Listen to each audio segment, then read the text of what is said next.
माँ बाप की लड़ाई के बीच में औलाद क्या करे, या दो भाइयों के बीच की लड़ाई के अंदर दो फैमिलीज के बच्चे और खवातीन क्या करें, तो ये मुख्तलिफ लिहाज से हो सकता है। देखें, फर्स्ट ऑफ ऑल याद रखें कि जब घर के बड़े छोटे अगर लड़ेंगे तो बड़ों का काम ये है कि वो समझाएं, और बड़े जब लड़ते हैं ना आपस में, तो ये दुनिया की सबसे बड़ी बेवकूफ़ी होती है, क्योंकि उसके असरात जो है ना, औलाद जब छोटे बड़ों को समझाने लग जाए ना कि जी आपने ये काम नहीं करना, तो इसका मतलब है लीडरशिप फेल हो गई है। चाहे ये डिपार्टमेंट्स में हो, कंपनीज में हो, कॉरपोरेट्स में हो, दो एचओडीज की हो जाए, या एक ही डिपार्ट के अंदर दो बड़े हेड्स लड़ जाएं आपस के अंदर, तो याद रखें उससे फसाद ही होगा। सिर्फ नीचे वाला अमला लड़ता है ना, तो उसको बड़े समझाने आ जाते हैं, और उसका फिर तरीकेकार होता है एक को कैसे ठंडा करते हैं, दूसरे को कैसे ठंडा करते हैं। तो पहली तो मेरी यहाँ पे गाइडलाइन ये कि अगर आप अपने बड़े को समझाना है या आप अपने छोटे को समझाना है, फर्स्ट ऑफ ऑल सबसे पहली चीज उसको नुकसान समझाएं कि भाईजान इस बात को लेंथी करने का नुकसान क्या होगा अगर आप नेगोशिएट नहीं करेंगे। हदीस के अंदर हमारे कुरान हदीस के अंदर उसूल फिक्र का एक कायदा है जिसे हम सद्दो जरिया कहते हैं, कि जब किसी भी चीज का बड़ा शर जाके बनने की इम्कानात होना, तो हम उसके छोटे में ही गला घोंट देते हैं उसका। इसलिए शराब का एक कतरा हराम इसलिए नहीं किया गया। कुछ लोग कहते हैं जी एक कतरा भी इंसान को इंटॉक्सिकेट नहीं करती, नशे में नहीं लेके जाती। आप पूरी बोतल जब वो पिए, तो 3-4 गिलास जब पिए, तो तब उसको हराम करें, तो कहेंगे भाईजान ये एक कतरे ने दूसरा कतरा बन जाना आगे जाके, फिर तीसरा, फिर चौथा, फिर पांचवा, इसलिए हम उसको वहीं रोक देंगे। इसलिए कुरान में आता है ला तकरबु ज़िना, ज़िना के पास मत जाओ। ला तज़्नु बाद में है, ला तकरबु ज़िना पहले है कि कुर्ब आपने वो चीज ही नहीं इख्तियार करनी जिसके तहत आगे जाके वो ज़िना के ज़राए ओपन हो जाए, कि वो जाके फिर उसकी आदत बन जाए, फिर लत बन जाए, फिर फितरत का पार्ट बन जाए, और फिर इंसान बैठ के अपने रूहानी अंदर से अपना मातम कर रहा हो कि मैं कहां तक लेके चला गया अपने वहां। तो चीजों को वहीं रोक देते हैं। तो समझाने वाले जो समझदार लोग होंगे ना, पहली बात की वो लड़ाई नहीं करेंगे, वो दरगुजर करेंगे, वो इग्नोर करेंगे। ये बड़ा किरदार होता है। वो कॉम्प्रोमाइज करेंगे, वो रहने की कोशिश करेंगे इन डिफरेंसेस के साथ। फिर एक पॉइंट आता है कि जहां पर एक कहता है भाई मैं फटूंगा, तो दूसरा समझदार होगा, वो हमेशा खामोश रहेगा, और रिलेशनशिप चलती, इदारे भी, मुल्क भी, सूबे भी, इंस्टीट्यूशंस भी, कंपनीज भी, बिजनेस भी तब चलते हैं जब कोई एक पार्टी खामोश रहती है, बर्दाश्त करती है, सब्र करती है, और अगले की ज्यादतियों को ऊपर सब्र करके गाड़ी को आगे चलाने की कोशिश करती है।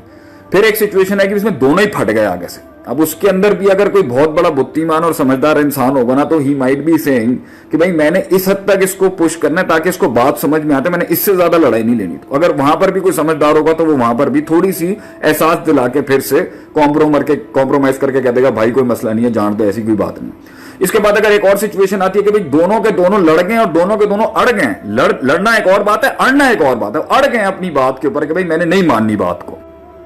तो ये वो चीज होती है जब हम कहते हैं जी दोनों ने मेच्योरिटी का दामन छोड़ दिया, दोनों ने तहम्मुल मिजाजी छोड़ दिए, दोनों ने मामलात छोड़ दिए, दोनों सूबों ने, दोनों इदारों ने, दोनों इलाकों ने, दोनों शहरों ने, दोनों खानदानों ने, दोनों इंस्टीट्यूशंस ने, दोनों कॉर्पोरेट्स ने, दोनों पार्टनरशिप्स ने, जब दोनों ने कह दिया कि भाई मैं इसको नहीं छोड़ूंगा, इसको नहीं छोड़ूंगा, तो ये एक दिन में नहीं बेस हुआ होता, ये सदियों के अंदर बिल्ड हुई होती है। प्लस दोनों ही बेवकूफ थे जब उन्होंने रिश्ता कायम किया था, और अब दोनों ही खराब करेंगे। इसलिए अगर कहीं पे कोई चीजें तबाह होती है ना, तो आप ये नहीं कह सकते जी वो गलत था, नहीं, दोनों गलत थे। या तो रिश्ता रखना नहीं था, और अगर नेचुरली हो चुका हुआ है, माँ बाप की तरफ से बेटे हैं, तो आप अपना वो एक डिस्टेंस रखते हैं उसके साथ। वो कहते हैं ना, हमारे यहाँ एक कहावत है पंजाबी के अंदर, हम कहते हैं भाई या तो किसी के अंदर बंदा इतना घुस ना जाए कि निकल ना सके, और इस तरह अलहदा ना हो कि कल को सलाम ना कर सके। हम जब किसी से ताल्लुक कायम रखते हैं तो ऐसे उसके अंदर, ऐसे उसके गीत गाते हैं, गुण गाते हैं, ऐसे उसके अंदर चले जाते हैं उसकी जिंदगी के अंदर, जैसे हमने कभी जिंदगी में उससे शायद नाराज और हमारा इख्तलाफ ही नहीं होना, हमारा कहीं कॉन्फ्लिक्ट ही नहीं होना। और कभी किसी तरीके से, इस तरीके से हम अलहदा होते हैं, ये जो अलहदगियां इख्तियार करते हैं, इस तरीके से झगड़ा करते हैं, इस तरीके से लड़ाइयां देते हैं, इस तरीके से इल्जाम तराशियां करते हैं, इस तरीके से तनकीद करते हैं, और इस तरीके से गालियां निकालते हैं, जैसे आज के बाद से कभी किसी चौक पर, किसी चौराहे पर, किसी महफिल में उसकी शक्ल ही नहीं देखनी। ये सारी बातों के बाद भी अगर भाई नुकसान बचाना है, तो आपने उनमें से जो सबसे ज्यादा लीन, जिसे हम अरबी में कहते हैं ना, हलीम शख्स है, उसको कहना है भाई थोड़ा सा बचा लो,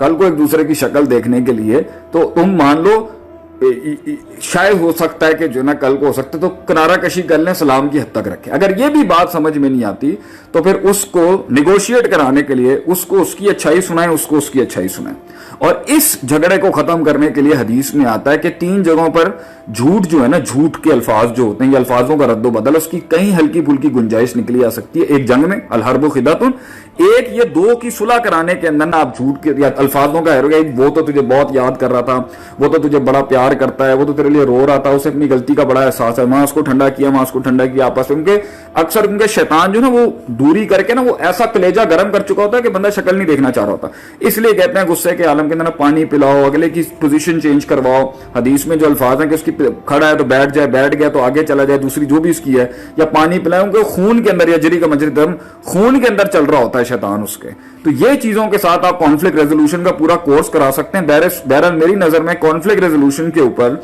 मेरा एक बहुत बड़ा कोर्स भी था जो सूरह हुजरात से निकाला था मैंने और मेरी टीम ने, जिसके अंदर सारे कि किस तरह एक सिस्टम को कंसोलिडेट करके रखना है ना, उस पर आपको सूरह हुजरात मिल जाएगी। मैं तो भाईजान ज्यादा अपना ही पढ़ता हूं, यही जो 1400 सालों की किताबें हमारे स्कॉलर्स ने लिखी हैं उसी में आपको बड़ा मुआद मिल जाएगा, इधर उधर जाने की जरूरत नहीं पड़ेगी आपको। जो यहां से आ रही होते हैं उन्हें फिर आगे पीछे जाना पड़ता है। और अगर खैर की बात कोई बाहर वाला भी कहता है तो भाई मैं उसके एंटी नहीं हूं, लेकिन मैं अपनी वाली किताबों को ज्यादा प्रेफर करता हूं जिन्होंने पहले ही इन डोमेन डायनामिक्स, रूहानियत, स्पिरिचुअलिटी या कैरेक्टरिस्टिक्स और ह्यूमन माइंड साइंसेस पे काम किया हुआ है। Surah Hujurat is a very good